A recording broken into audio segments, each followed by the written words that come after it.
ঘুরতে গিয়ে হোমস্টেতে ফার্স্ট রাতটা জমজমাট কেটেছে। কিভাবে দেখতে থাকুন। তো লাঞ্চ করতে করতে আমাদের প্রায় বিকেল হয়ে গেছিল। আমরা ডিসাইড করলাম আশেপাশে একটু হেঁটে আসা যাক। এখানকার বাড়িগুলো দেখতে বেশ দারুণ, অনেকটা কোরিয়ান ড্রামাতে ঘরগুলোর মতন। আশেপাশে জংলি ফুলে ভরা কাঁচা পাকা রাস্তা। যেতে যেতে চোখে পড়লো একটা শুকনো ঝর্ণা। বৃষ্টির দিন আসলে হয়তো জল দেখা যেত। আশেপাশে থাকা টি গার্ডেন দেখে আমরা হোমস্টেতে ফিরে গেছি। ফেরার সময় কিছু সুন্দর সুন্দর ফুলও দেখতে পেয়েছি। ফিরে এসে হোমস্টের ওনার আমাদের ছাদে গিয়ে সানসেটের টাইমটাও উপভোগ করতে বললেন।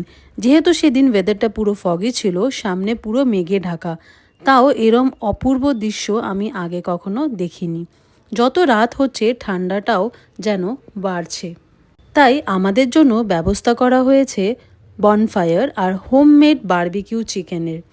হোমস্টের ওনার নিজেই বানিয়ে দিয়েছিলেন আমাদের জন্য বারবিকিউ চিকেন।